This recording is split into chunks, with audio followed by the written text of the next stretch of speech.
Good morning. Before I give you my testimony, I think it's good to give a little background about where I was in my life.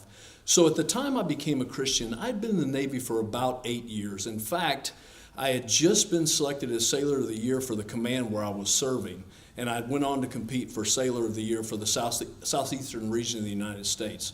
So I really saw myself as a very self-made guy. Now please keep in mind, I was in the Navy and I cussed like a sailor, I drank like a fish, and I was extremely aggressive. Also at the time I was assigned to the PCU, that's Pre-Com Unit Kentucky, which would go on to become the USS Kentucky, and we had gone out to do a 10-day shakedown operation. And during that time period, we'd been out for a day or two, and I was laying in my rack reading, and a friend, Jeff, walked up and he had a Gideon's New Testament. He said, "Hey, stop reading that and start reading this." So Jeff left, and I didn't think much more about it. I had no intention of ever looking at that Bible. I got off watch the next off watch, and I laid down in my rack, and I saw that little Gideon's New Testament up there. And for whatever reason, I decided to take that little New Testament down, and I began to read it. And over the 10-day period, I would read that thing for hours. And so I read through the entire New Testament, Psalms and Proverbs, and it started back through the New Testament. Now keep in mind, nothing was happening in my heart, nothing was going on. I was just reading. I was fascinated by the things contained, particularly in the New Testament. We were getting ready to pull back in. The 10-day operation was over, and I was the line handling supervisor. And so we were going to get the submarine moored, and I was headed for home. Unfortunately, there topside, I was involved in a line handling accident that actually crushed my left hand. Needless to say, I didn't make it home that day. In fact, I made it to Keesler Air Force Base in Biloxi, Mississippi, where a hand specialist had agreed to see me. And that afternoon, I was in my room, and a doctor walked in. He introduced himself as the hand specialist there at Keesler, and he came over. He said, "Listen, I'm not sure why they brought you here. There's nothing we can do for you. All we can do for you is amputate these 3 fingers and send you back home." And he just turned around and sort of began to walk out of the room. And as he got to the door, he turned back around and he said this. He said, "If I were you, I'd look for a new line of work." And then he walked out of the room.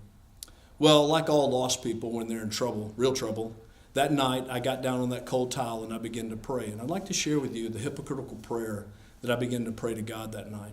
I said something like this: "Now, God, I know I haven't been a good person." Keep in mind, that's the understatement of the year. I was very vile. But that was what I was saying. And I went on to say, "Now, God, if you'll take care of this," and the this that I had in mind was my hand, "I'll be a better person, I'll go to church, I'll do this and that." And in the midst of that hypocritical prayer, God broke my heart. And I began to weep. You see, for the first time, I saw the real problem. The real problem wasn't my hand. The real problem was my heart. The real problem were my sins. And for the first time ever, I could see them. And my prayer changed to something like this: "God, I really don't care what happens to my hand. I just want to know that I'm right with you." And there, weeping, I asked God to forgive me of my many sins. And the amazing part is, alone in the stillness of the moment, I really believed God had forgiven me. The next morning, I'd eaten breakfast. I was having a cup of coffee. A doctor came into the hospital room. He introduced himself as Dr. Blevins. He said, "I'd like to talk to you about options with your hand."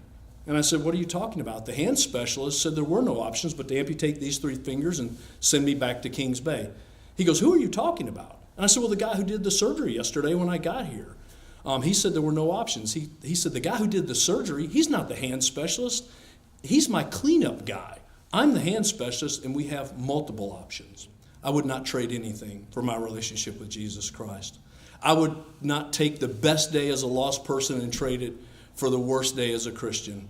I thank God every day for what he did in my life when he changed me. My question for you, though, has God been trying to get your attention? And maybe you're thinking, "Well, I don't remember any time where God's tried to get my attention." He's trying right now. If you're lost right now, he's trying right now to get your attention. Please don't blow off God. Each time you blow him off, I think it gets easier to blow him off. And one day, he may stop trying to track you down. He may stop trying to seek you.